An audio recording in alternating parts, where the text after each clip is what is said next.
Alexander Nikolaevich, please take your seat on the podium.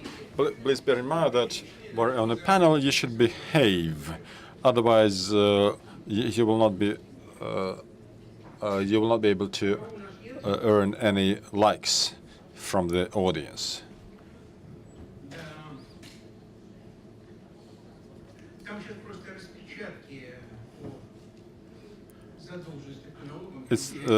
It's the printouts covering the tax debts. So please don't leave. They will bring to.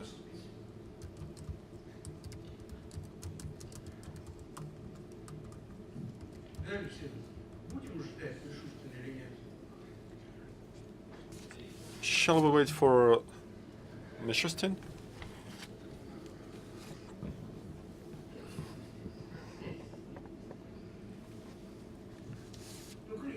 So, colleagues, how much time do we have to wait for Mishustin from the tax inspection? Because the thing is that we can start without him, but then he will come and change the whole agenda. Comrade Belyakov, the fact that you're sitting in the front row does not mean anything. No, just don't. Please don't. Because your speech may, in fact, influence the fate of pension funds.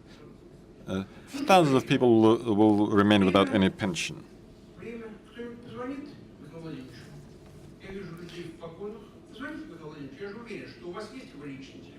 I'm sure that you have Mikhail Mishustin's phone. Please tell him that everybody's waiting for him.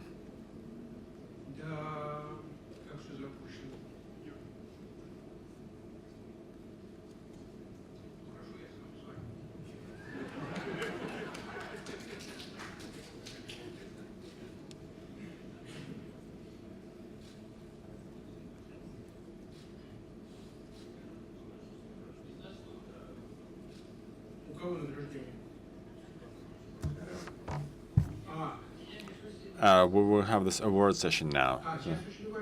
Yes. Minfin always finds absolutely out-of-the-box approaches. He said we will have an award session right now. So let's start with the award session now instead of putting it to the end. So who are we going to award? There will be special announcements, flowers, medals, envelopes with money. Okay, dear friends. Now, before we start, as I'm trying to reach Mishustin over the phone, we'll have this excellent ceremony. The Minister of Finance, represented by Ilya Churin, is now going to award the heroes of the day. So, Ilya, you have the floor. So, let's do it. Mishustin does not want to talk to me. Okay.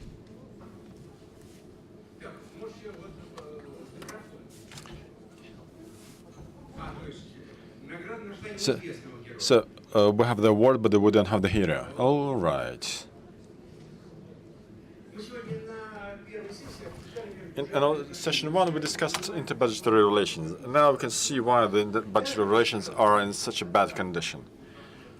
Right, I don't have any microphone, so I will tell it like this. We're going to award those who won in the nomination of the Moscow Federal Forum. We have experts from the Federal Tax Service, people from the Moscow Financial Services. We're awarding a leading expert of the Chief Tax Inspectorate of the Moscow region, Georgy Apostolidi.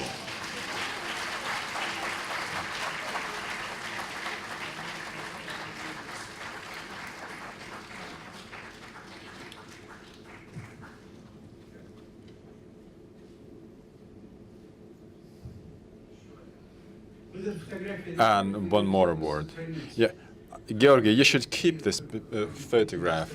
Whenever you have any claims on the part of Mishustin, you'll just show him a picture with Ilya Churin, and everything will work out fine. Young experts from the Federal Tax Service working there in public finance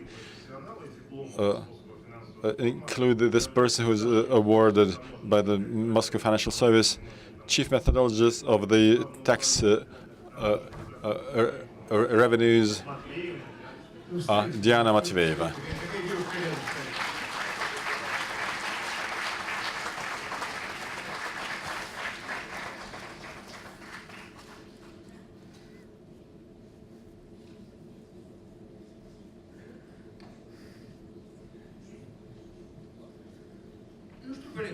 Well, colleagues, then let's get started.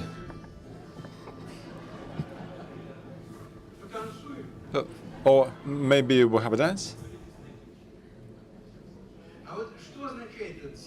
What does that signal mean, actually?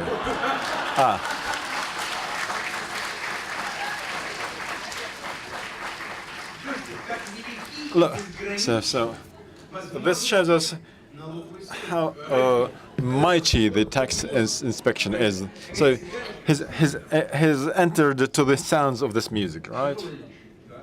Mikhail, you should have heard what they were saying about you. And I was the only person who was trying to defend your reputation here. Shohin said that you switched off the phone, you did not want to talk to us. Yeah, it's just because the underdeveloped infrastructure and the lack of capital led me to another hole in this building. So Mikhail was intercepted, in other words. All right.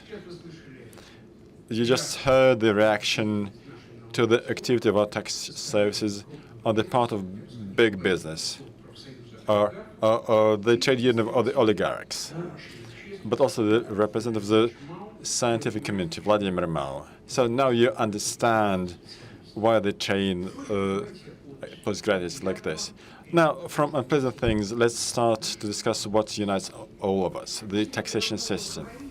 We have discussed today already many issues, and if you consider the speeches that I have heard here, actually I think that you can say anything in this session because we cannot be scared anymore.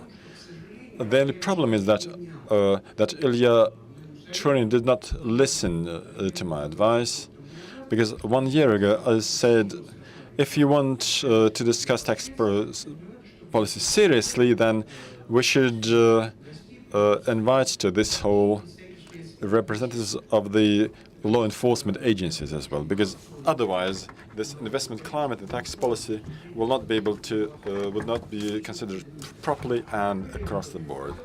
Ilya said no flatly. So, and now, as you can see, we have just a task to talk. My task is not to disturb the speakers, because we have here a fantastic panel.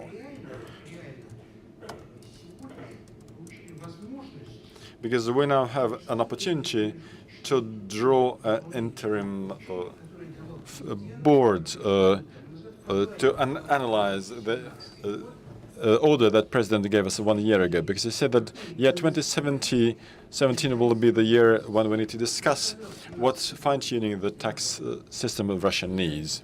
So he said, in 2017 you should discuss with the business, in 2018 you take on all the necessary decisions to be able to create a stable tax system for a long term to come. But he also pointed out the main task of the tax system, the way it should become. And the task was encourage economic growth. This means that in argument, what is the priority in the tax system? Either replenish the budget, that is the fiscal budget, or the stimulation, or the incentive, we can see now a new page. In my opinion, it makes sense to summarize the discussions that we have had over the past year. All business associations participated in Opora, the Business Russia, and the Chamber of Trade and Commerce, and it would seem to me that today it is very important that business can meet with the head of the tax administration. We should have people from the science here. So, because they will be able to tell us that we have been doing everything wrong and we should do everything in a different way. But what is quite important is that this is organized by the Minister of Finance. Today's panel, today's fora that have been held here on discussing issues like inter-budgetary relations demonstrates that the MinFin is the only ministry that is able, that it is ready to discuss publicly the most acute, the most concerning issues, issues that concern people in the regions and the big business. So I would urge you to hold discussions in this atmosphere. So we're not going to lose any more time. I'm not going to spend any more time. My task is simply to help you, not to disturb you. I hope we will have a constructive discussion. But still, I would like to offer a number of questions for discussion. Otherwise, if we simply discuss tax policy for the 9.5 hours, clearly this will lead nowhere. So I will suggest here that we focus on three main issues. Clearly, there can be some modifications, deviations, and proposals, but still, it's the tax burden on business. We all realize that this is probably the most fundamental issue. Tax burden, whether it should be decreased or it can stay at the existing level, or there's nothing we can do other than increase the tax burden if you consider the tasks that the country is facing. And in this case, whether business is going to cope with this. To me, this seems the first question that we should focus on. Question two is the reserves of tax administration. This is why we have Mikhail here, but also people from the business. To me, these are the questions that require a direct dialogue, because I would like to remind you that when Mikhail just joined the tax service, he initiated the discussion. He said that the tax administration should turn into a service for the taxpayer. The president mentioned that we should fine-tune the tax system. So, has it been transforming, or has it remained as it was a year ago? We can also probably discuss to what extent you have been able to implement the task that you received when you joined, when you received the position of the head of tax service. And last but not least, the question as to what initiatives, initiatives the business did come up with. What initiatives can be implemented in the very short term, so that in the year 2017, I'm very glad that we have people from Big Four here and experts who can also voice their views on this. So, if you don't mind, we will limit our discussions to these three areas. But strictly speaking, they cover everything. I think I must address one of the organizers of our meeting, Natalia. You come from you're from the Moscow administration. Do you have any objections? No, I have no objections. I fully agree with the agenda, because this morning the MinFin already promised that they are not going to rob Moscow anymore of its budget. Okay, colleagues. Then who shall we start with? Ilya Tronin, you're in charge of the tax policy. Who do you think we should start with? Somebody we don't really care too much about. Why don't you start with me? Okay. No, tax burden, the tax burden. No, I don't think we can start with you. Alexander Shokin. So what can we do with the tax burden? Well, to start with, everybody can refuse to be the first speaker. Or do I have a right? Yeah, you can quote the Fifth Amendment in the U.S. Constitution. Well, actually, it's a very sensitive issue because we have a moratorium on increasing the tax burden, which will expire in 2019. In view of this, discussing issues as to what the tax burden is going to be after 2018 is of fundamental importance for business. We have been doing some research with respect to Russian businesses to understand how the tax burden has been changing. We have been analyzing this total fiscal burden using the methodology which the MinFin has accepted, with which it agrees. But still, we need to have a common understanding as to how we assess the tax burden, not only in terms of analyzing them, but also in terms of quantitative criteria as to make certain decisions. Unfortunately, With respect to aspect number 2, this has not manifested itself in the main tax or budgetary policies yet, but at least our joint methodology can be used for analytical purposes. So, according to the surveys, 42% of Russian companies believe that in 2016 their tax burden increased. Okay, we don't have all the data, but the perception, the feeling is that the businesses don't think that tax burden has stayed at the level it was previously or has not been increasing. In view of this, it is very important, it's very critical to reconcile. Reconciliation, the consolidation is very important, and we're very glad that we see now the main indicators in one document. Today, we have heard that Mr. Kudrin was welcomed by applause, but he has a very well, you know, it's already a change in itself because I cannot remember that the audience ever applauded, ever welcomed Kudrin with applause. Well, our proposal is to increase the amounts in the items of the budget that will spend money on healthcare and education. So we can use a budgetary maneuver or to redistribute the taxation and increase taxes. But the thing is that we cannot increase taxes, but if we do this budgetary maneuver, then there's a risk that the tax burden in business will to a certain extent result out of it. Thank you, Alexander. Alexander, just one more thing I would like to say to pass the ball to your court. So, in view of this, we believe that the main reserves lie in the area of tax administration. The tax service has been showing good results in terms of the tax collection. So, we believe that the source of expanding the tax base should result into a lower tax burden, or at least keeping at the same level. Alexander Nikolaevich, you'll have an opportunity to speak during this session. You know, I haven't had enough time in the morning session. I hope they would have given me more time, but they did not. Alexander, I'm sick and tired of your trade oligarchs, and you've been referring to Vladimir Mao and his science. No. We'll love them. Yeah, I know you love them because they can keep paying you. Can you remember what Karl Marx said about trade unions? Because he said that trade unions cannot become the driver of the proletarian revolution because they have been bribed. So I would like to move away from science and to practical implementation. Let's remember what Alexei Kudrin said. So he's been saying that you should not increase the tax burden, but I've been reading their program.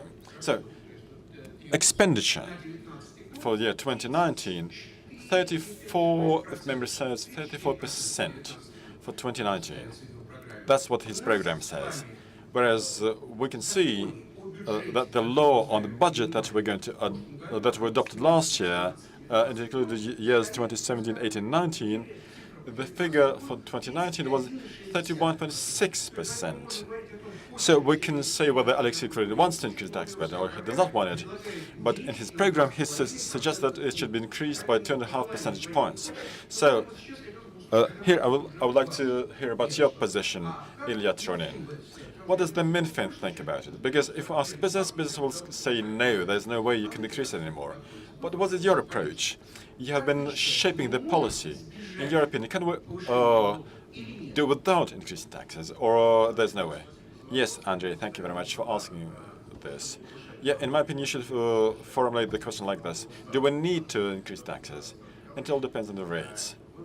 I think the conclusion is quite clear.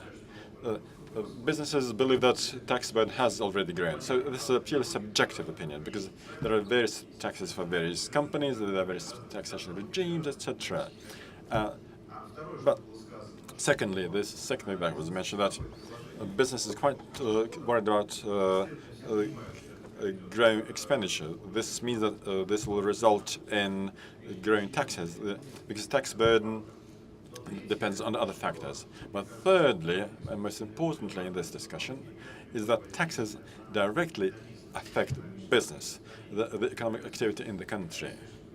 They are not only a source of replenishing the budget, but also they affect business. So we at the Ministry of Finance believe that we have tools to avoid this across-the-board increase in the taxes, even if we're talking about redistribution of budgetary funds.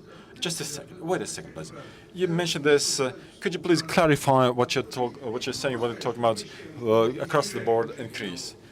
If you just said that we could avoid raising taxes, but whereas when you're mentioning you want to avoid across-the-board increase, there'll be no across-the-board, but we'll do it in part, but this will cover everything, right? No, please, don't. You're calling me a deputy of the parliament, but I'm not a deputy anymore. Well, okay, jokes aside, we all know we have been discussing it quite publicly. In our opinion, the structure of tax burden distribution between various sectors is not the best. We all proposed the so-called non-oil and gas tax maneuver, and it covered a number of problem areas that we wanted to overcome. But most importantly, we believe that tax burden on labor, in the form of tax deductions, social security deductions, is quite high, in particular if you consider the structure of our economy. On the one hand, this discourages the economy from leaving the shade.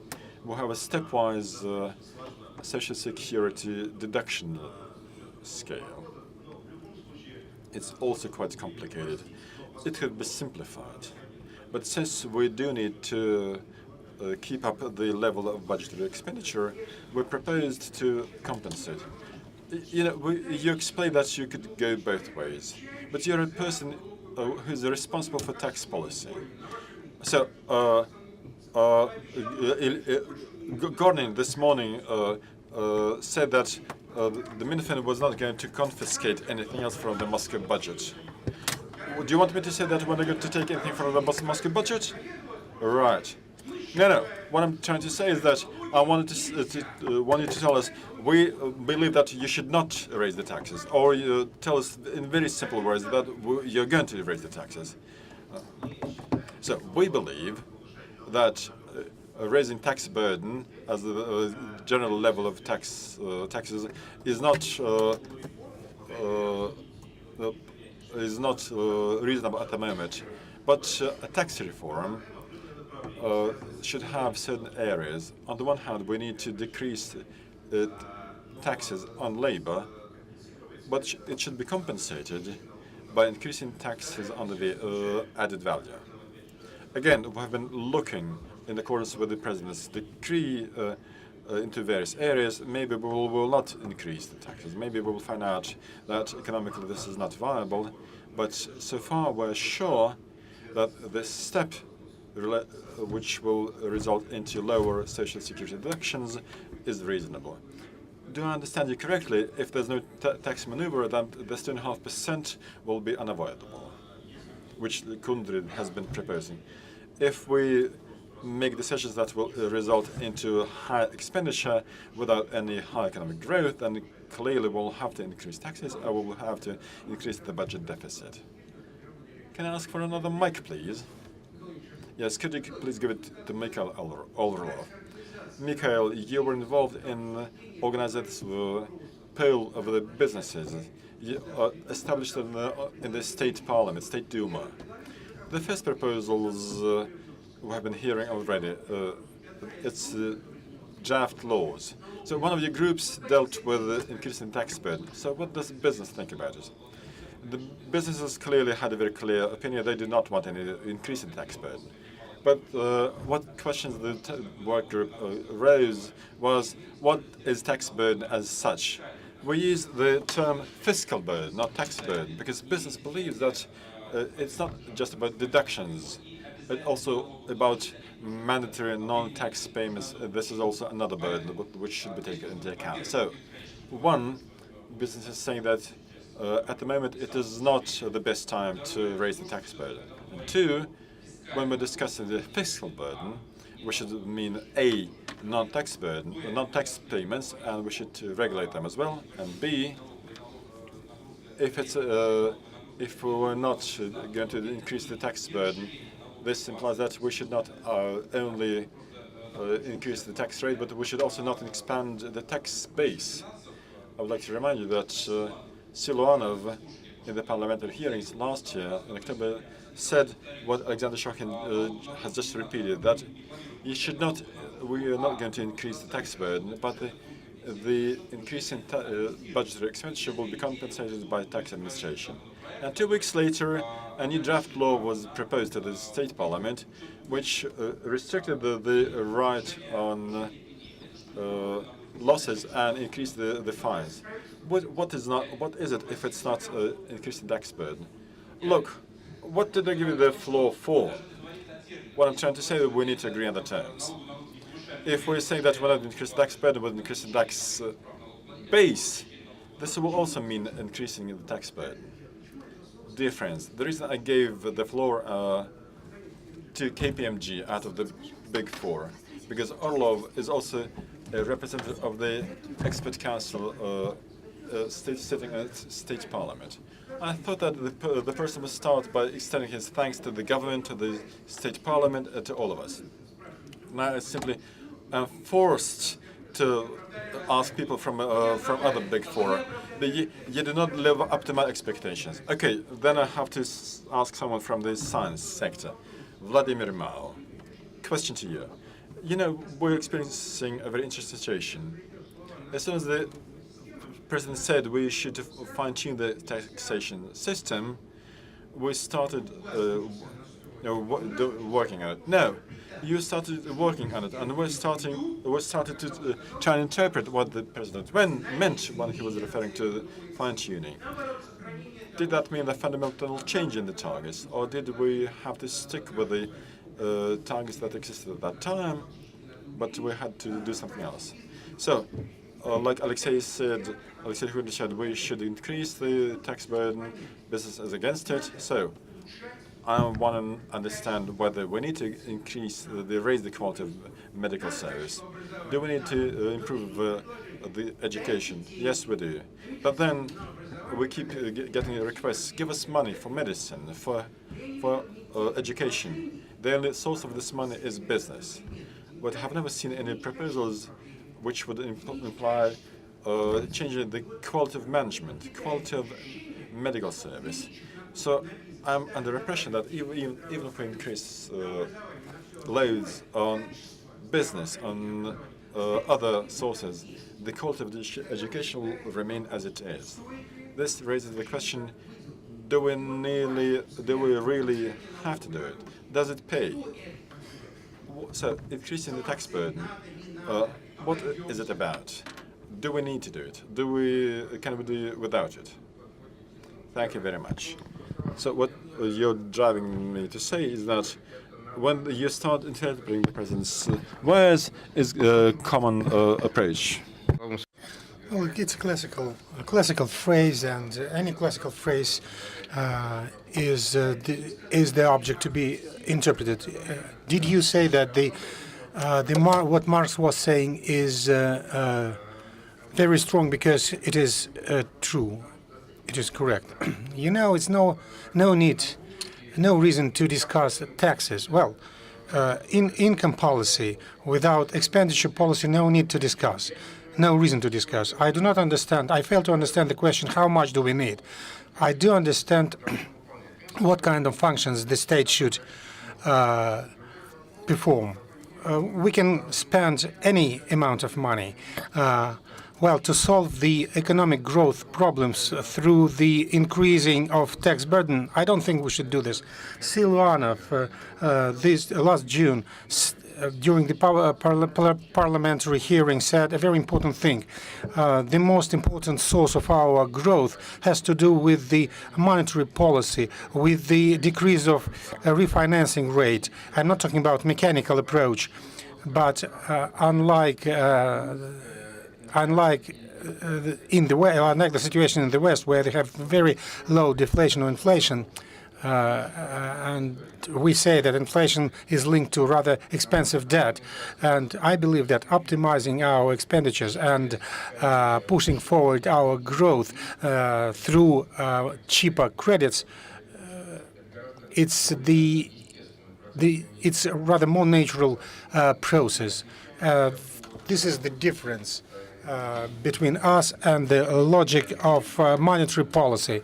So shall we increase taxes or not? Do we need to do that or not? What is the point of view of the science? On the one hand, wait. Well, I believe, well, let's be serious. Well, I am serious. I am hiring your experts to the budgetary committee of our parliament, good experts, but they should be re-educated after your education. We could give you more money, and then I won't be needed to re-educate them. Well, so if you add money, it will be harder for you to re-educate them. Well, we are talking about a rather serious issue. It's not a joke. The primary issue has to do.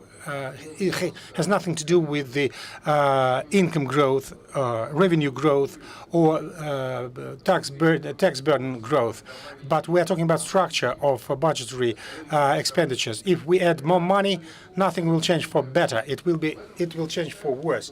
I believe that increasing fiscal burden is a bad thing presently, but if we are increasing our expenditure and we know what we are doing, then increasing fiscal burden is better than increasing our debt. We do understand that we shall not increase our expenditures and we shall not increase our tax burden. Well, actually, there are two elements here, and I'd like to clarify your positions from different angles. First, Alexander Shokhin said, let's take additional money. I don't think that we will be able to avoid expenditure increase. This is our national pastime, increasing our expenditures. So he said that we could increase this thanks to better administration. I'll give the floor to Mr. Mishustin, but before doing that, I'd like to ask business community the following question, or the business consultants, whether business will survive if the burden is increased.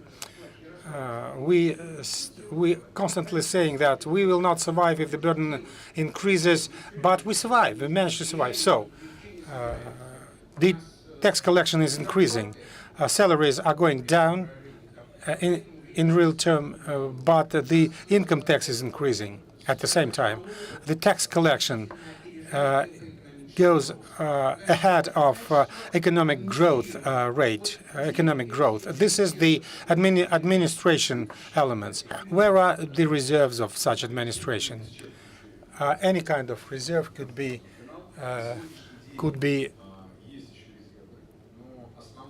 used fully. We still have reserves presently, but to generate these reserves, we've generated the reserves we have.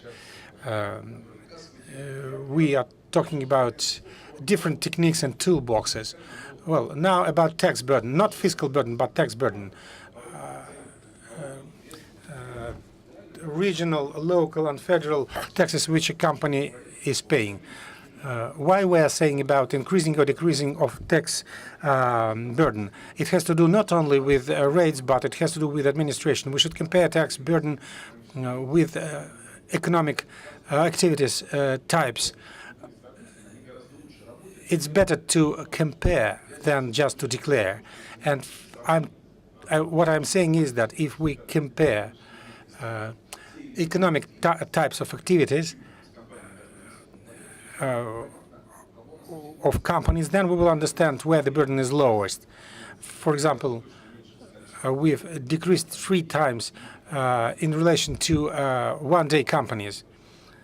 We've compared one of the largest electronic supplier importer, and the burden was not that big. Their margin is rather small, 3 to 4%, and others have 0.2%. And people come to State Duma, and they're claiming that what are you doing? You are increasing tax burden of the business, but business is different. There is business which is planning their optimization of their functions in order to pay less. But if we are talking about legal business and tax burden, no doubt that the reserves we use, it's this system control of income tax payments. So what kind of specific reserves we have? We have reserves in registrations area. We have talked about that. I will not quote figures, but we will decrease 100% of budget transfers to pensions, etc. Then our KGT system, the retail trade has increased 1.6 times, 60%. What is this? I can tell you. New cashiers documentation, but they don't have time to control for surveillance. Well, we just mentioned the main amount of money, and then we can keep saying about difficult life of restaurants and other businesses. But there is the law. There is a law, and the state actually demands its implementation. We are using rather liberal methods. The number of control missions is decreasing. Oh, please. It is clear that presently the criticism from business to the tax services is not existing. They say that Mishustin is up there in the heavens. That's true. You ask Mr. Trunin about his advice, but what I'm saying is different. It's a little bit different. I will ask you whether you've managed to become a service agency. What is the most important thing for you? Service for taxpayer or tax collection? But first, I'd like to ask business. Well, you've marked the first, let's say, fur coat. You've marked them. If my memory doesn't fail me, we have 6 or 7 billions. But we didn't have more fur coats in our country. They just get out of the shadow area due to the new marking. But taxes over fur coats are just kopecks. 40 million of rubles is nothing. No money at all, because, well, everybody understood that we should get out of the gray area, and as a result, I can avoid paying taxes. Is that correct? Yes. If we are talking about fine-tuning of tax system, well, we are talking about small business and opora. So I have a question to Vladislav Korechkin. Well, please pass the microphone to the small business representative. So we pass the floor from the big quartet to small business. Well, okay. So this fraud scheme, the small business is proposing to prohibit, or to prohibit to those who is working with fur coats not to use this NVD element. Well, in certain situation, we would be able to support it, but changing tax basis in relation to certain taxes. Well, let's talk about tax basis later. There are fur coats, and instead of 6.5 billion, we have now 60 billion, and the difference in tax collection is just 400 millions. So what shall we do? Well, objectively, we shall prohibit to those who are doing this business to use this element. No, we're not support. Are you supporting this? No, we are not supporting it. Why? Because we have to fine-tune our tax system individually. The sectors, the payback of sectors, which is more than average, so says that the huge number of businesses will cease to exist if the flat norm will be applied to everybody across the board. I'm not sure about this in relation to the fur codes, but when it comes to production, small companies, it's hard time for them to survive, and they don't have money for their own development. That's why money which state is spending for their development and using the tax system, which is the same in relation to big holding and in relation to small business, this shall not be applied. We talked about this at the previous session. We should have individual approach to each and every enterprise. If we understand correctly this approach to each and every business, then we would be able to support it. Well, now I see that the example of fur codes is no longer valid. Well, thanks to administration, nobody will be able to squeeze anything out of the small business. But thanks to increasing administration approach, we would be able to get a lot of things.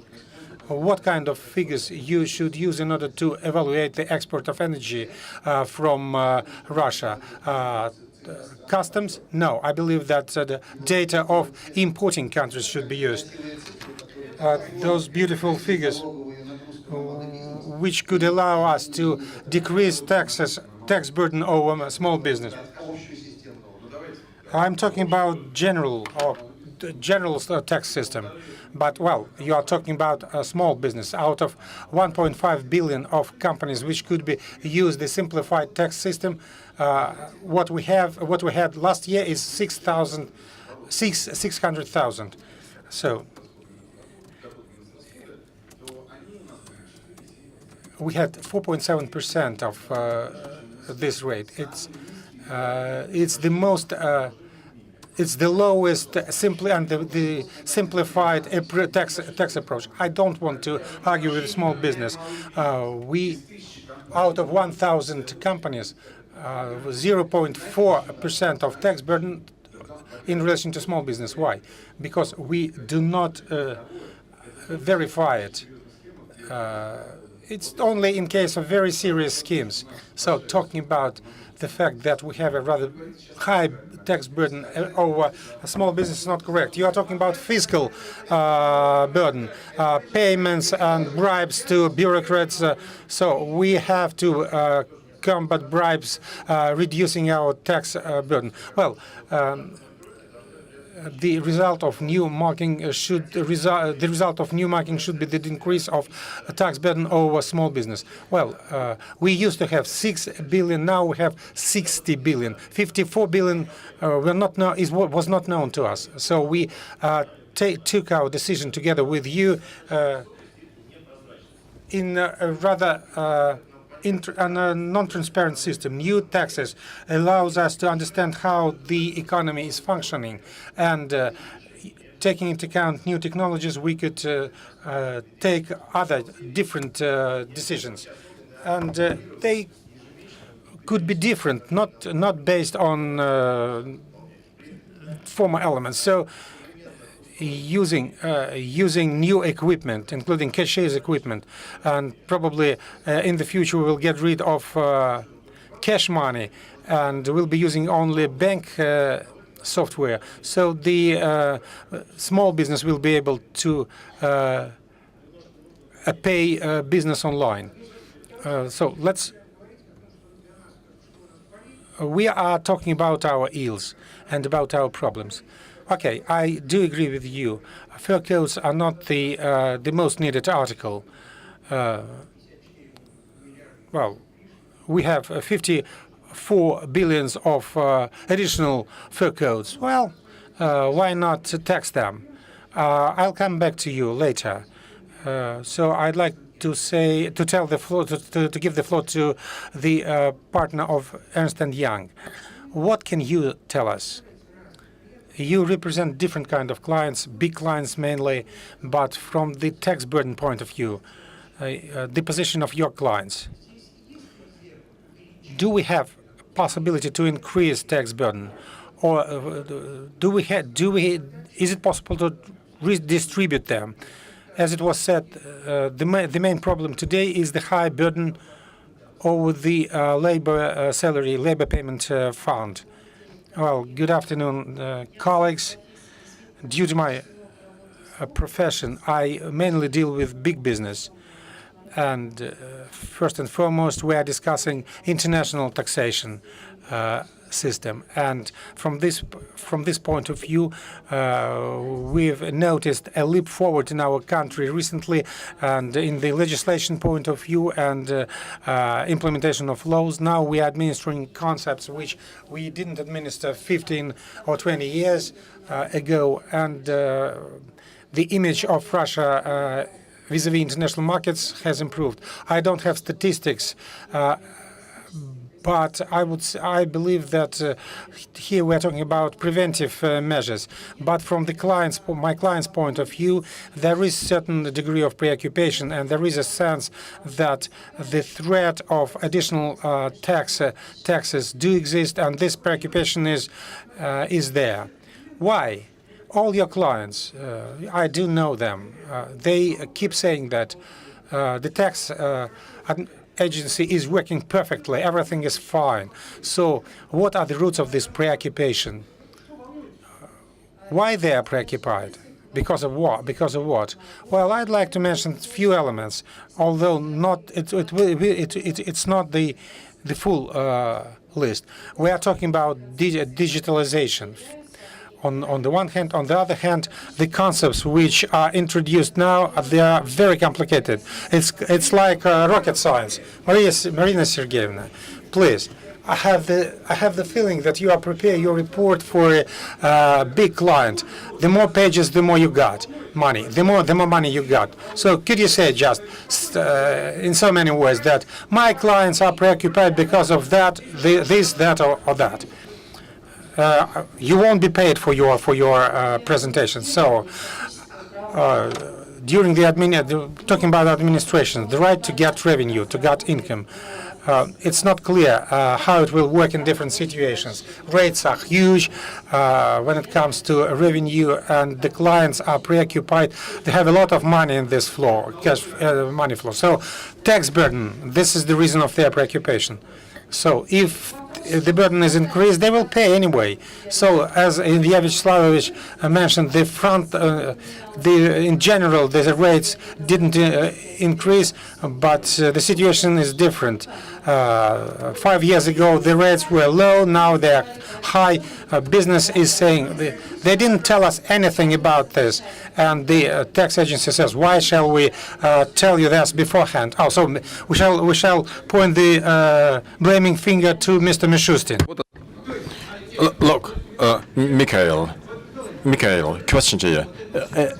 Well, I'm quite serious. You point out that this is a problem. Now, you should not listen to what you're saying, but without our investigative committee. But business is worried that what previously was hidden is now disclosed. And so our colleagues from the Association of Russian Business can confirm this. So, do I understand you correctly that the main concern of our business is the concern about the fact that their economic activities at the moment are more transparent, so that in actual fact the government has more access to information and therefore more opportunities to intervene. Is that right? Yes, this is right. But at the same time, if you could predict the effect, if you do this, then that particular rate will apply. all you're saying is so interesting. I'm not going to talk to Oriel from KPMG. I'll rather switch over to Ernst & Young. You have convinced me. Now, I'm curious to know, when we were having this capital amnesty, and when the government proposed to people that they would state that they had capitals abroad, this capital would not have to be returned home. You just tell me that you have capitals abroad, but I can very well remember, I'm not going to point any fingers to anybody, that many consultants said at that time that you cannot trust the tax service, you cannot trust the government. I fully realize that at that time the government offered a transparent mechanism. You declare that you have it, you're relieved from any taxes, but it will relieve you from any sins in the past. Consultants said, no way. You should never use this offer from the government. Over these past 2 years, I haven't seen a single case when information was disclosed. The government did live up to its promises. Now, many many companies are so unhappy that they have not used this opportunity. Maybe you should offer it again. No, we're not going to offer it again. So, Mikhail Mishustin, a question to you. This de-offshorization, which we proposed at that time, we encountered absolutely fantastic resentment, fantastic resistance. On one hand, consultants were afraid that they would lose their fees from their clients. On the other hand, we see that there was a distrust towards the government.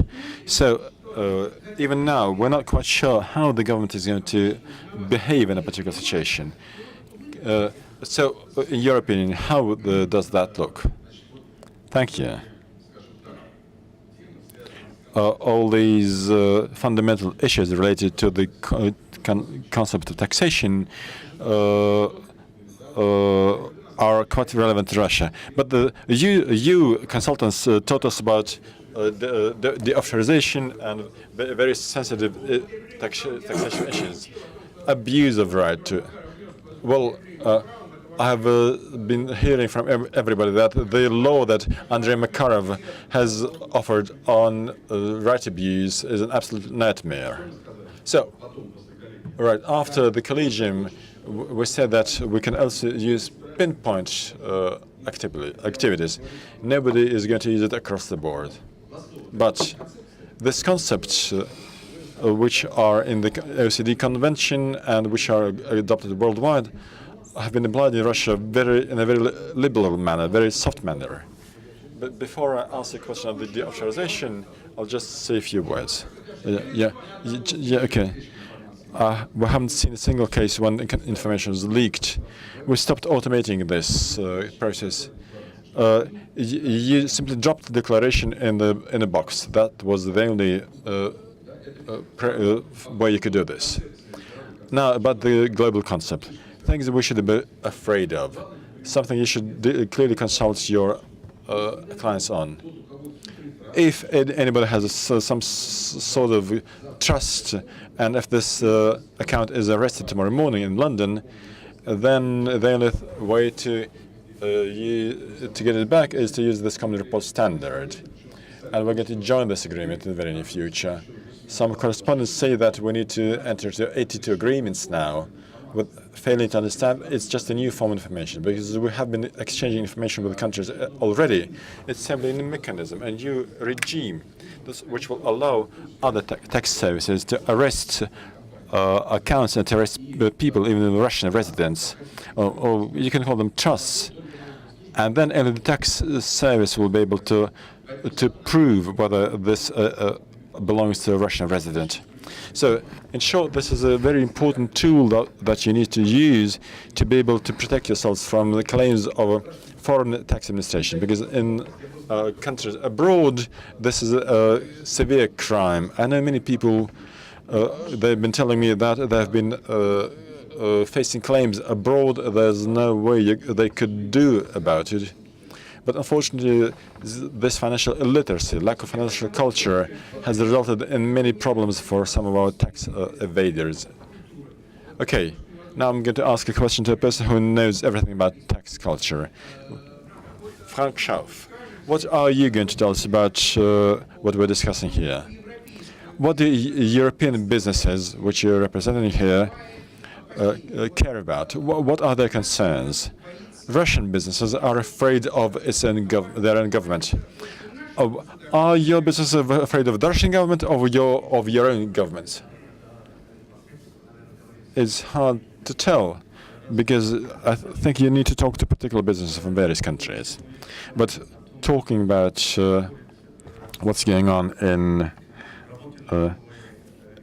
the area of tax administration, I would like to tell you that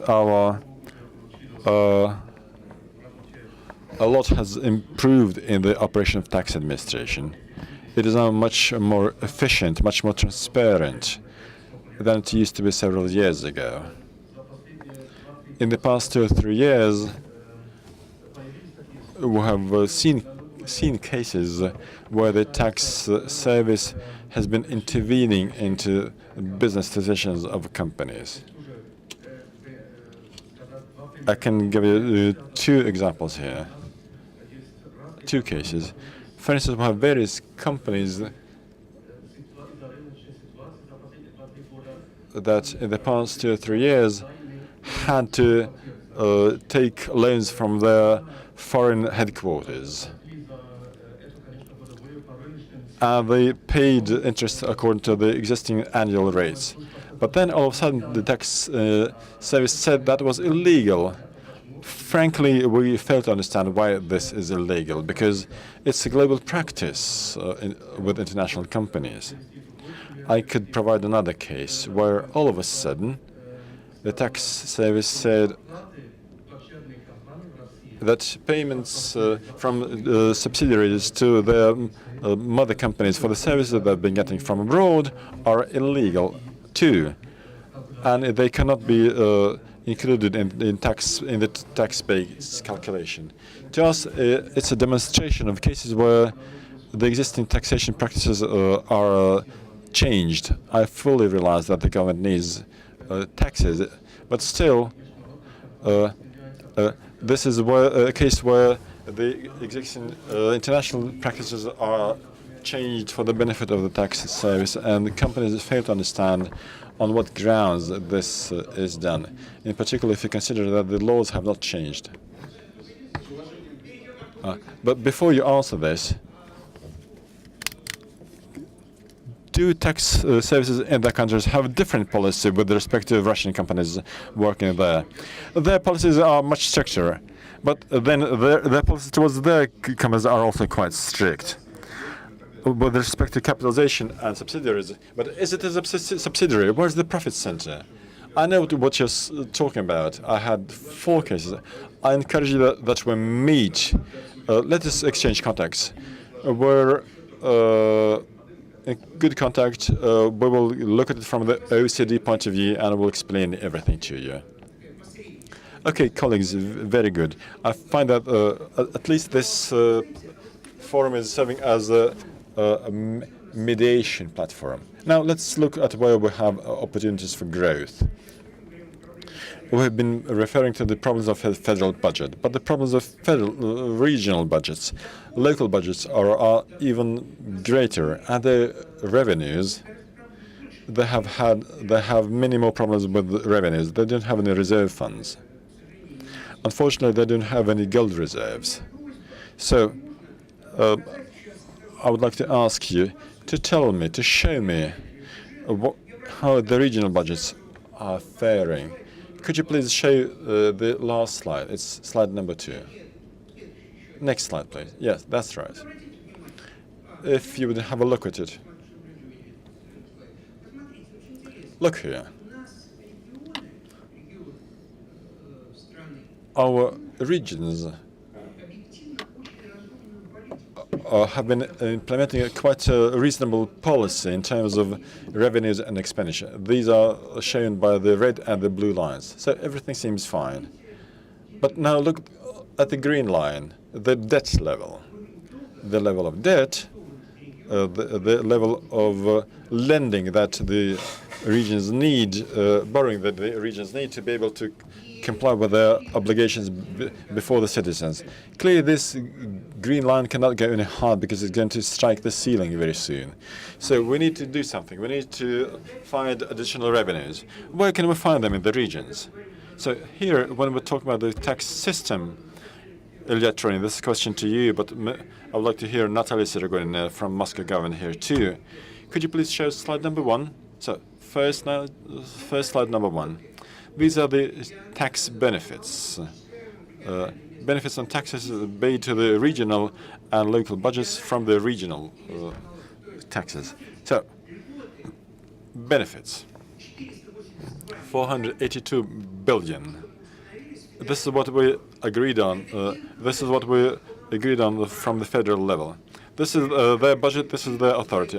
Each time businesses come to us, they demand to be given a benefit in the federal budget. They don't want to try and agree with the municipality or the regional budget. Gazprom does not want to talk to municipality because it is easier for Gazprom to bend Ilya Tronin over it and to ask for an incentive in the budget. They don't want to reach agreements with the regions on any taxes. So, in other words, as we can see from this slide, at the moment the economy is encouraged out of the money of federal and regional and local budgets. Now let's look at this slide. And this applies to federal taxes, and not only regional or local budgets, but also federal taxes paid to the regional budget. The profit tax, the personal income tax. You can see that all the decisions are mainly made at the federal level. So we deprive the entities of the Russian Federation of the right to dispose of the money which they were expected to receive under the tax code, because this tax reform has been implemented with their money. We all agree that we should cancel incentives, benefits at the federal level, and they should be delegated to the regional level. Whereas in terms of federal budgets, we should use the second key principle. The regions or the municipalities should determine and what amount this particular benefit can be applied to that particular region. Quite a reasonable approach, right? So this decision has been made, but we have been moving in quite the opposite direction. So Ilya will have some time to think about it as to what answer could be given to that and what we're going to do. So my question is to Natalia. Natalia, can you comment on this? On this regulating our benefits at the federal level? Well, yeah, because this is your money, isn't it? Well, clearly we don't want to share our money because this is the money of the Muscovites that Muscovites could receive in forms of salary or in other forms. But you know, we're living in this system of decisions, and so we have to live with them. But you have raised two questions: whether we are going to introduce any changes with respect to our tax, whether we're going to introduce any higher tax burden. No, we're not. The question whether we need to do so. Well, for the past 5 years, we have been working on the taxation structure, the structure of the tax income. And the first task that we had in mind was to level the tax burden, to make it equal and fair. And when we hear that the tax burden has been growing, my question is, for whom? Even if we analyze particular cases aimed at the Federal Assembly or federal government, we see that there's a new tax, the so-called trade tax. This helps us to take out of the shade those who have never paid. There are bona fide taxpayers, but there are other taxpayers who have never paid taxes. In Moscow, this has resulted in additional taxes of 3 billion rubles. And this even takes into account the netting with the taxes that were paid previously in the federal budget. This means that, in fact, we have 25,000 outlets that operated but never paid any taxes. So we have been solving these issues for quite a long time, for the past 5 years, and it has helped us to make this structure more equal. And at the moment, we don't see any necessity to change the tax structure in this city. Our next task is to fine-tune. When we have the so-called outburst in the system of, for instance, excessively high cadastral value, or the cost of a patent for particular unregistered entrepreneurs, depending on the location of their business. So this will help us to fine-tune the system, and we have been working more to reduce the cost, or to reduce the cost of a patent. So that's how we fine-tune the system. With respect to the reserve, to the room for growth, clearly there's some room for growing revenues, because we still see there's an abundance of cases where we realize, as in the case with the outlets that pay no taxes, so we realize that our task is to bring out of the shade those who don't want to work on a bona fide basis, so that bona fide businessmen would be on a level playing field. Thank you. So my question is again to our Opora Business Association. Vladislav, may I ask you a question? Can you remember these battles we had about the trade tax? Do you agree? Well, basically I do. So everything that we said that when we were discussing this tax, well, yeah, we just raised our concern. So what you said about me, it was not about concerns. You call it in a different way. So my question is to you. You're a person that represents small and medium businesses.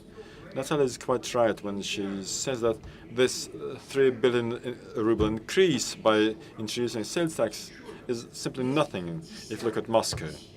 If you consider there's several tens of thousands of newly registered taxpayers, the tax base has been growing.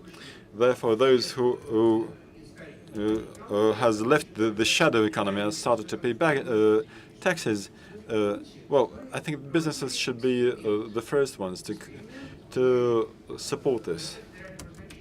But you may remember that we had this experiment in Moscow, St. Petersburg, and Sebastopol. If you consider the experience that we have gained, maybe Opera of Russia should make a statement that the experiment has been successful, and we should implement it throughout Russia, because it will help us to fight against illegal businesses. Well, Moscow is not the entire country, and we should individually deal with each and every region. So certain approach could be good for Moscow. It doesn't mean that in Sevastopol the same approach is okay. I'm not talking about margin. Well, everybody was afraid of tax burden increase. We have now online cashiers, and probably this won't be needed anymore. Well, please. You shall not take one position now and the opposite position the minute after. Oh, no. It's not like that. We believe that online cashier offices should be introduced, but not to everybody, not for everybody. No, even if they are given free of charge to those individual entrepreneurs who cannot afford to buy them. Well, but you do understand perfectly well that law about compensation of 18,000. Well, 18,000 is not enough. Well, the equipment is less than 18,000. And what about patents? Just a second. So the state should pay for small business? No. Well, the task is not to force another million of individual businesses to go into the shadow after the July 1st. So probably you should support our ideas after we get an agreement from Minister of Finance in relation to individual entrepreneurs. Well, I'm trying to find the common points. So these commercial or trade surcharge, nobody liked it, but now we see that it's not bad in Moscow. Well, of course in Moscow. It's the only place where it has been introduced. And here everything is fine. Let's not do it in other places because probably the situation over there is not like here in Moscow. Wait, yeah, we know the position of the small business. Now, Ilya, you have the floor. The same question, but not about small business. What can we do about this? We are still reforming our tax system, but municipalities and regional budgets are paying for that. Well, once again, I'd like to repeat that we are in favor of two keys mechanism. Who are we? Ministry of Finance, and who is and why you are not doing this? I think that step by step we are doing this. Yeah, well, the decisions are there, but do you know how many laws the government has introduced in relation to the regional and local tax benefits? You know about that because you are an official representative of the government. Well, in case of regional taxes, not that many.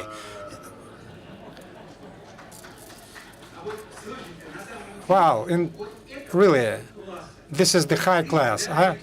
Even Alexei Kudrin was not able to explain like that his own proposals. Well, the two keys rule.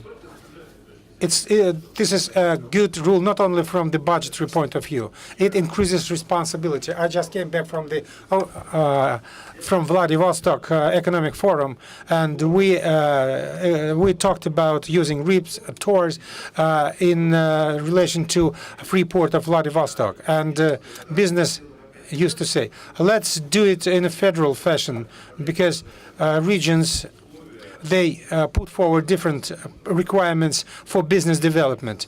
To build business should build social infrastructure, etc., etc. We don't want to conduct such negotiations. We better get a benefit in the federal law, federal budget, and we will not deal with the regional authorities anymore. On the one hand, it's in the simplest way, but on the other hand, regions should be responsible for laws which are adopted. That's why we are in favor of two keys rule. We discussed this together with the president. We discussed the benefits in relation to the property, movable property. And here the two keys rule will be applied. Probably the economic situation is not that good for us to introduce this tax all over the country without the agreement of the local authorities or regional authorities. And not always local authorities follow the constructive approach from the business point of view. I'm not in agreement with you. Why business comes to you and tells you that it's not possible to get an agreement from the local level and it's better to do it on the federal level? For example, we start asking what kind of benefits you will get for each investment, and no responsibility exists. Now, movable property tax. Probably there are questions, but what has happened before in relation to this text? We do have problems. No need to cancel it overnight. There is a beneficial rate there, but regions know how many legal entities have been re-registered. Just new legal entities were used for the same property in order to avoid paying taxes. We know, business knows, but when business comes to you, they don't mention it. But anyway, I do agree with you, but we have the decision of the president. The decision of the president is to analyze. Ilya, if we just forget about this, what? Forget about what? tax of movable property. Oh my God! I was afraid. You scared me. You scared. You can say it as much as you like. Well, colleagues, this dialogue which we have here is a very important one.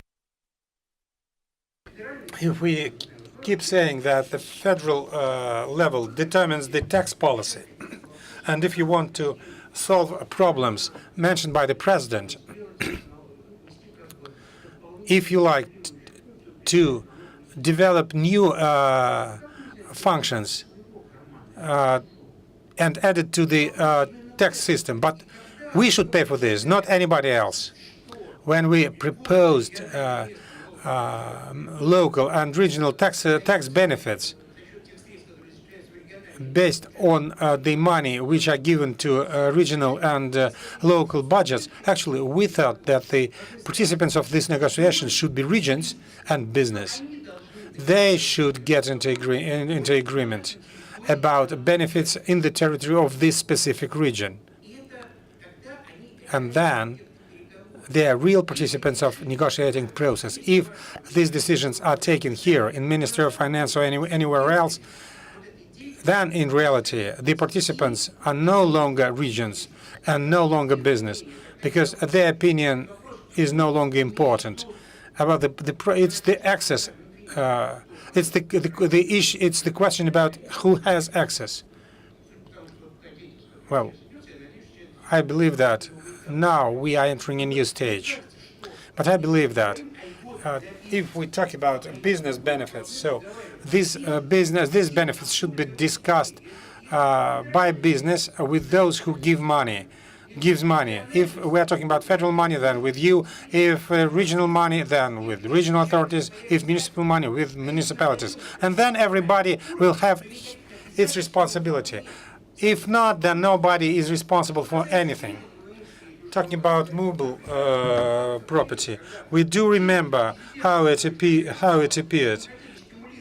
We wanted to push forward new equipment, but as a result, we have the same equipment moved from one enterprise to another. And anywhere in the world, it's an evident tax evasion. It should be punished for that. They should be punished for that. And we said, no, everything is fine. And what Deloitte is thinking? Gennady Kamyshnikov.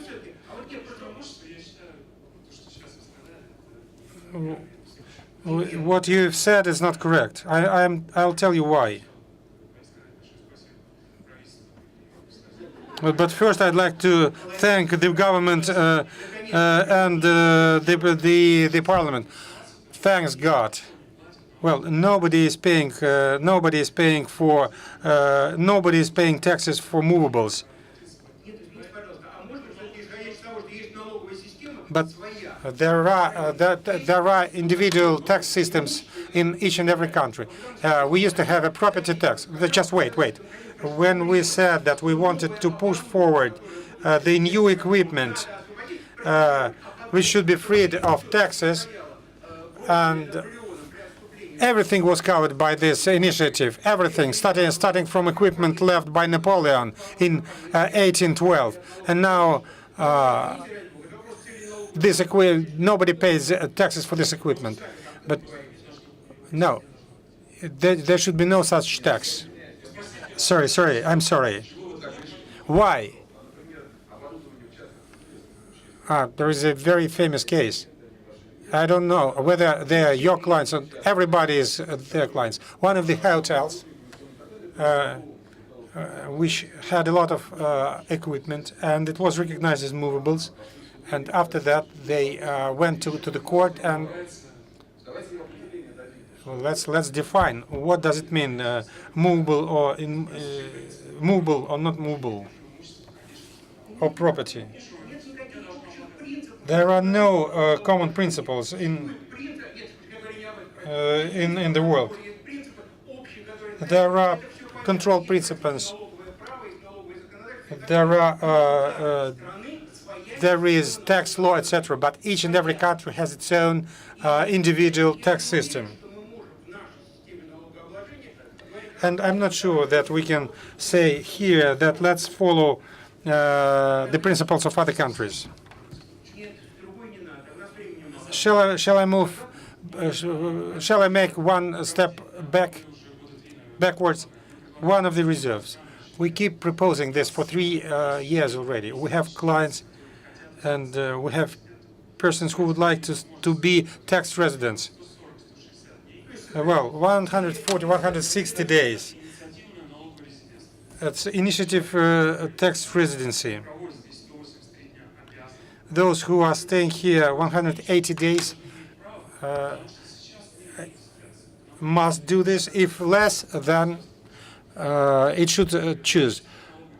Some says that they would like to be tax residents of Russia. If a person is staying here for 160 days, he or she should bring documents, false documents from medical hospitals or polyclinics. And if tomorrow he or she is no longer does not want to be the tax resident of Russia anymore, say today it's good for me, but in a week time it's no good anymore. So you pay 1 ruble when entering, and you pay 2 when leaving.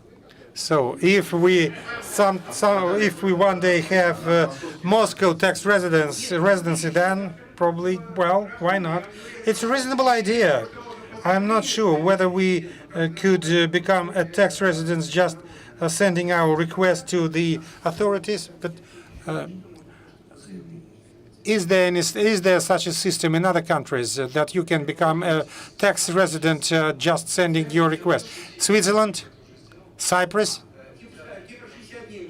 Well, in Cyprus, 60 days, and not by request, but 60 days. I know rules quite well. Besides 60 days, well, trust me, I know about Cyprus very well because we have a lot of companies over there. That's why I analyze the situation there. We did it free of charge. That's why we did it better than others. But, well, the same request. In order to get the certificate of the tax residency in Russia, one should go to the central office with the huge list of documents. Then we should say why I want to be a tax resident here. For example, the decision to redistribute dividends, and then wait another 30 days. We have a lot of residents a lot of people who would like to get millions and millions as dividends. Well, the definition whether you are resident or not takes time. We did it in a centralized fashion. 30 days. It's not because the life is so good. Well, there are persons who claim to be residents for their lucrative purposes. That's why we should be able to verify it. Colleagues, the idea is not bad. Well, I don't think that we will reduce this time period. I think that Ilya agrees with the fact that there are questions here, because there are other examples, not only those which have been mentioned here. So our people going abroad and working there in foreign companies, losing Russian residency due to various reasons. Same question, same problems appears here. Well, I'm not claiming that tomorrow we'll change it, but it's a very good question. 83 days, which we have now, it's out of the past. So we have to reduce this time period. We have to reduce it up to 30, 60, or 90 days. I don't want it to be understood as plans of immediate changes. We have to think about that. Well, I want to become a resident, and I'm a resident. I doubt about that. Don't mention last names of your clients, but other arguments we need. We don't have time.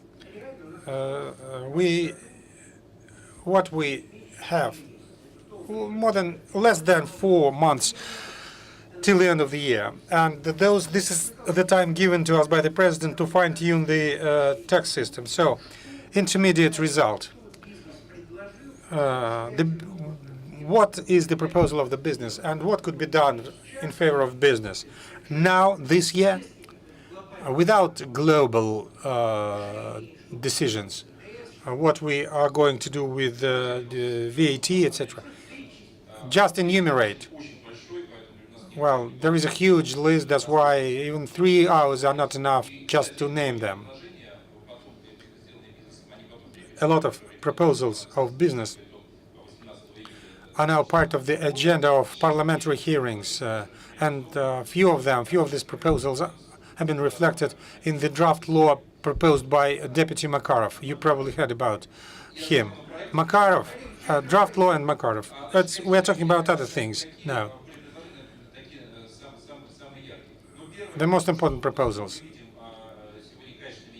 Well, the tax supervision is changing. It's more efficient now. That's why the concept of tax supervision could be re-examined, and old forms should be eliminated, which have been invented 20 years ago. First. Second, we should fine-tune our new transferred price legislation. Now we are trying to analyze small-scale deals. Probably we should increase the level up to 3 billion of rubles. There are other problems related to individual taxes.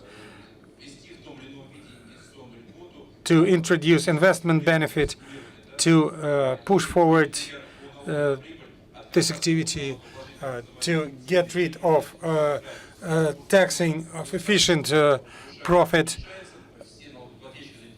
All taxpayers are calculating their profit or their losses. Probably we should get rid of this and to calculate losses and profits after that. It's not that easy for me to mention just 5 proposals, because we have more than 80 proposals. Your colleagues from the big quartet are nodding their heads. It means that this is your common proposal. Well, the representatives of the big quartet, and we are also big quartet as well. Megaphone and MTS, they are also big quartet. I am talking about consulting structures now. So all representatives of the big quartet of business, big quartet of the auditing structures, they participated in these working groups. I'd like to thank them. We worked intensively. We worked hard for 4 months, and now what we have to do to implement these proposals. We don't want this to be just paper. Well, colleagues, we don't have time.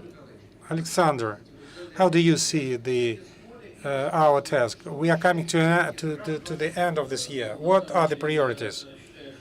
Well, I believe that in spite of the fact that during this year we shall discuss these issues, but we shall actually implement the proposals which has been developed in your committee. And it's very important to develop the incentive mechanisms, whether it will be tax deduction or investment credit or other technologies, but something should be done here rather fast, rather quickly. Well, we should implement the grandfather clause mentioned by the president in at the Vladivostok Forum. For us, it's important to introduce amendments to the key clause. We have our proposals, which we have discussed with Ministry of Finance. We support Ministry of Finance position, but there are other systematic issues as our reserve, and taking into account the practice, we could continue this work. As to the 80 proposals mentioned here, we know about that proposals, and I'd like to thank the committee and its chairman, or he will criticize the big business and the big quartet of business associations. If a dozen of the proposals which are part of this package we are able to implement, it would be good. And I don't want to discuss the big tax maneuver. Let's leave it till the March 18 next year. Natalia, question to you. You are the only representative of the region, of Moscow. I do understand that you wish everybody forget about you. Other wishes, do you have it? Do you have them? The main wish you mentioned. And the second, what we are planning to do, we are going to analyze the introduction of benefits for those who are investing to Moscow. So benefits in exchange of investments. But you'll do it using your money. Yes, if the situation does not change when it comes to our income base. So we should show, together with the shortfall in revenues, we should show what we got as revenue. So if the income base is the same, so we will exchange benefits for investments. Vladimir, what are you going to say? Wake up. Science should wake up in such situations. So if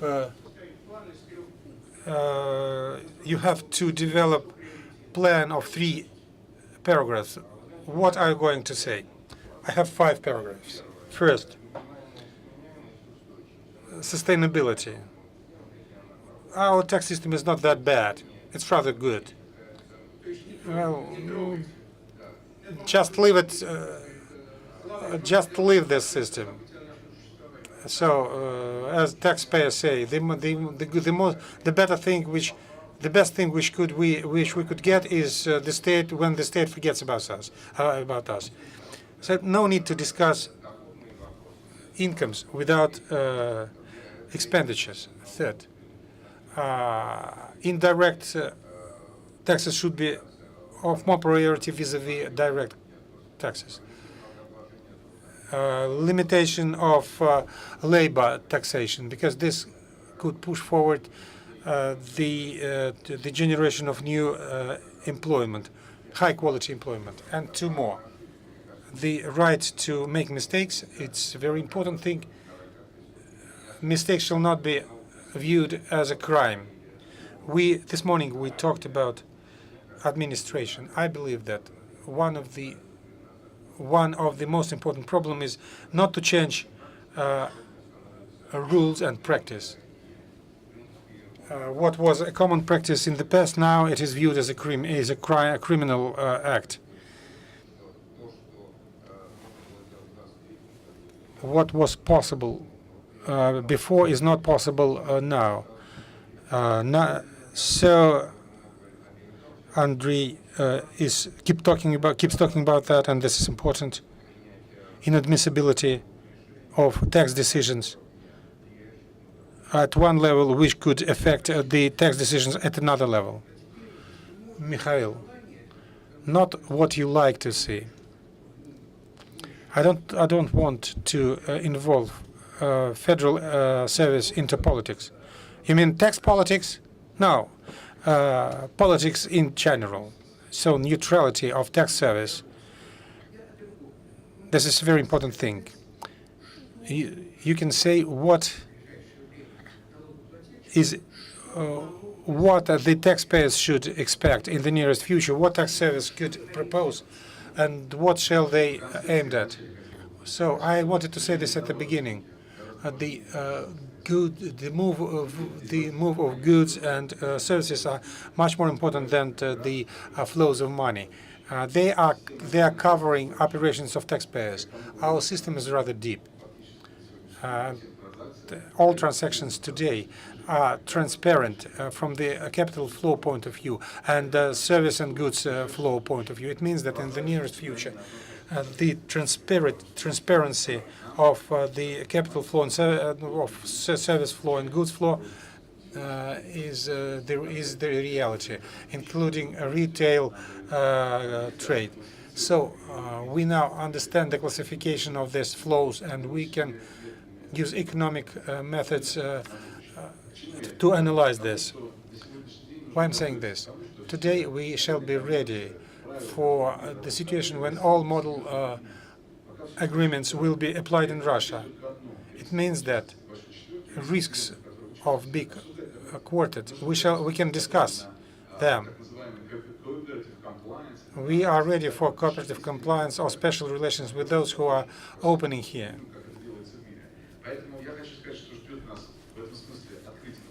So, what we shall expect? The transparency of information. In next year, the exchange of information will be transparent. I don't know what kind of information we will be receiving from our colleagues from abroad, but when in case of Russian citizens, it will be transparent. So transparency, which is coming,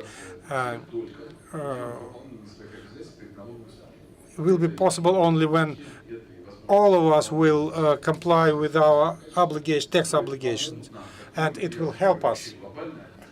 I'm talking globally about business. It will help us to avoid problems with tax service.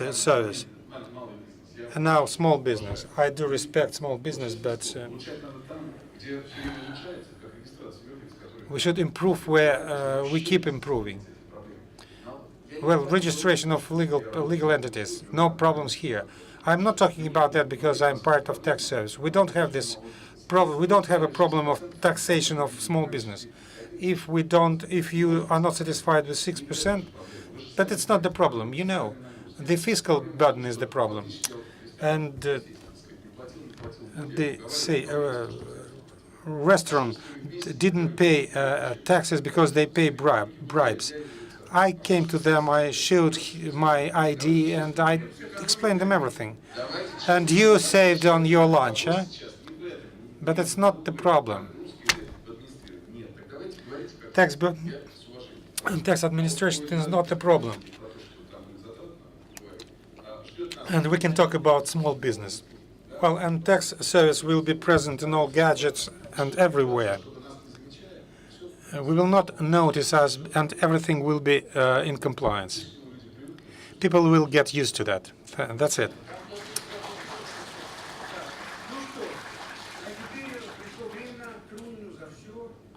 And now Mr. Truin has the floor.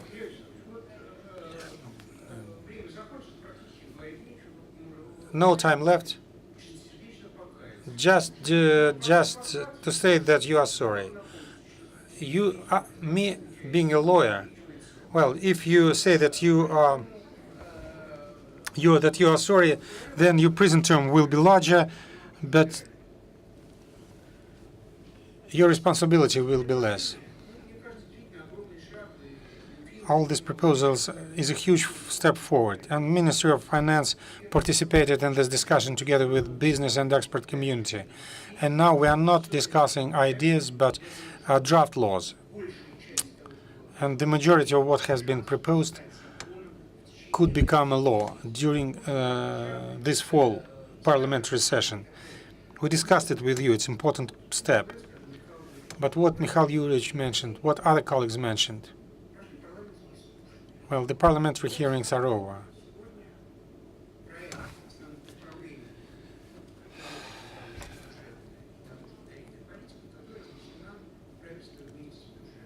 What was sent to the government together with the budget?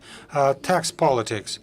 Well, what kind of tax politics we are talking? What kind of proposals, which have been mentioned here? And draft laws are there. What proposals have been reflected? What are the changes? What is the difference comparing to the previous documents? No changes, no difference. Nothing has been taken into account there.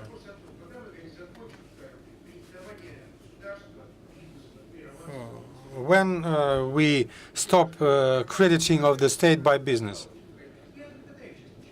I'm not trying to solve anything, but I'd like to understand. We have a lot of problems. Business problems, regional budget problems, benefits, which we are just giving right and left. We don't see how to solve the problem. That's why we are trying to do it out of other budgets. We have 4 months left, and then the decision should be taken. What is most important from your point of view? What should be done during these 4 months? Oh, 4 months are left, and tax laws should be published 1 month in advance. They will come into force January 1st, 2019. What shall be done this year? Your draft law, recommendations of the parliamentary hearings, those are priorities. We can keep discussing details. I'm not supporting advance payments and etc. I can explain why. I don't want to do it now. The draft laws should be adopted without sitting and waiting for the next year. There are other global things which should be done this year. Additional income tax in relation to oil and gas. It's almost ready. It should be introduced to State Duma. So you would like it to become efficient next year, but you need 3 readings to do that. How much time you are giving to the Parliament? I believe that we should start analyzing it, and the results will depend on that. It's an important law. What Mr. Mishustin mentioned, this law has been introduced into State Duma. It's automatic exchange of information. It's very important. We discussed the decisions of the President, movable tax on movable property. Now we have benefits here, which will enter into force next year. We don't want to get rid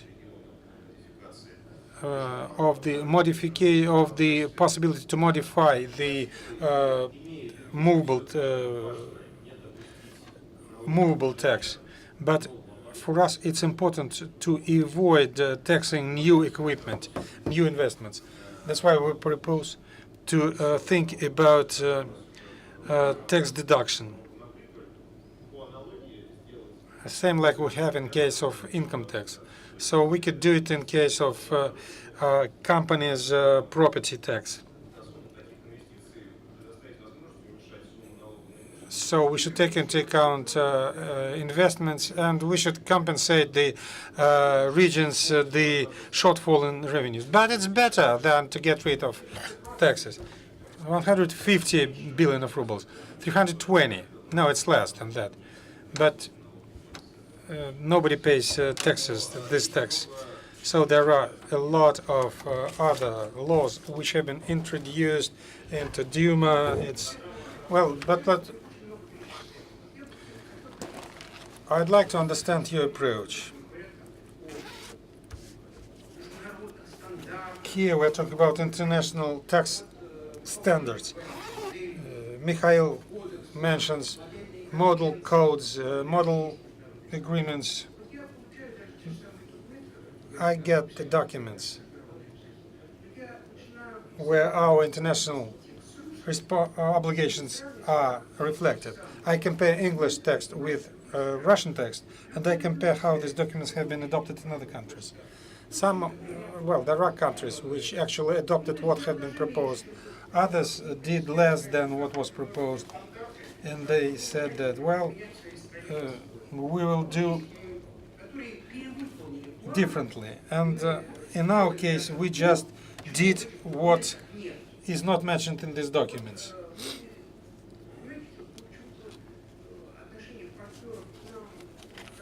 Well, good attitude on behalf of our partners is good. But, well, let's compare English version of these documents and Russian version. Say next Monday, when we discuss it in the committee, and we will see what is wrong there.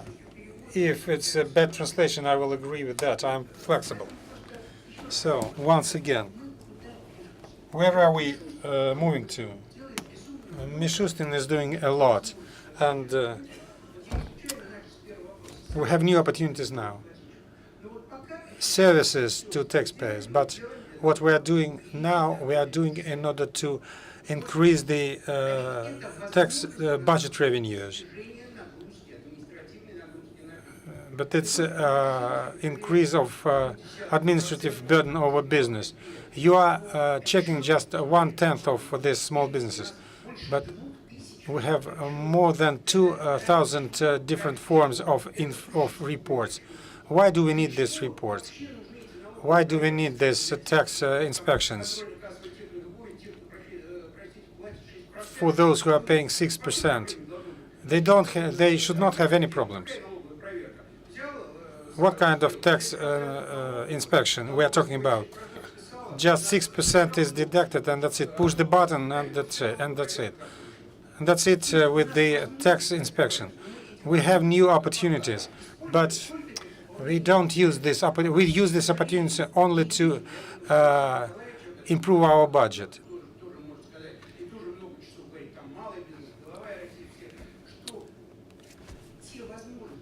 The opportunities which the state has, unfortunately, are aimed at filling up our budget.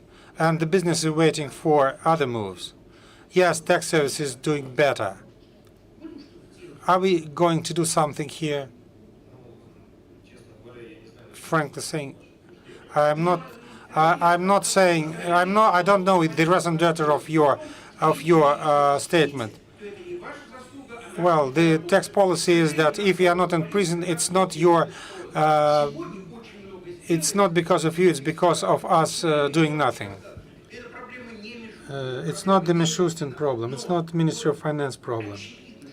But it's evident that the tax legislation shall take this into account. I don't agree. I don't agree with you. Yes, probably we want more. But nobody could argue with the fact that recently has been done a lot in all areas: tax, budget, administration, and this alleviates the burden of the taxpayers. In tax area, we have adopted a lot of laws which simplified reports and etc., etc., accounting, etc. It was not a big thing, each and every of them, but it was useful. We should keep doing that. And you are right saying that new technologies should allow us to minimize or get rid of tax inspections, and we discussed trends and tendencies, digital trends and tendencies, and the tax should be paid in a new fashion. Whether it's possible this year, probably yes. We will discuss the VAT compensation by mail, by rail, etc., step by step. We are leveling the situation. We get additional income, revenue, thanks to administration. Budget gets additional revenue. But those who are paying taxes or are ready to pay taxes, the situation is better. We are coming to a close because everybody is tired.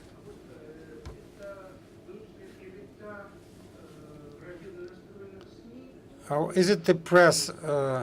Is it because of the press we think that the draft law of non-tax payments is no longer analyzed? Is it true or not? I don't know. Then probably it's a lie.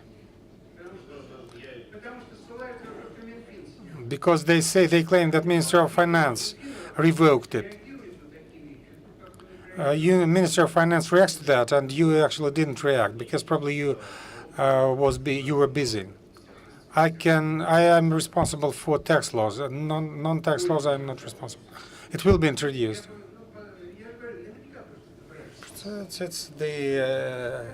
It's not our mass media colleagues. We can talk and talk about tax policy, and I don't want Deloitte to criticize me. I'm not talking about Ernst & Young and Price Waterhouse. Your advice is very valuable to us, and we are paying. We are not paying for that. I'd like to thank all those who came to this panel and without thinking about their responsibility, they expressed their opinions. But I'd like to thank you for listening, all of us, for the last year and a half. And congratulations. Today is the day of professional financial experts. We are a little bit of that, each of us. We are planning our family budgets, and we are doing it better than the national federal budget. In a year time,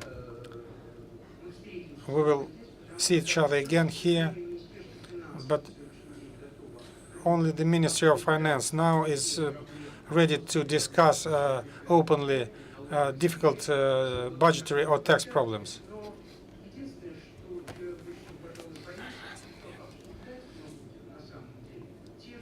But I'm afraid that we will be talking about the same things.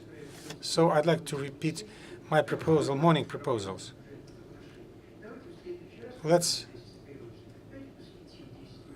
talk for 10 minutes next time. Let us talk about what we have done, how we solve problems mentioned by us today, not to just discuss our wishes. Once again, thank you. I'd like to thank all present here.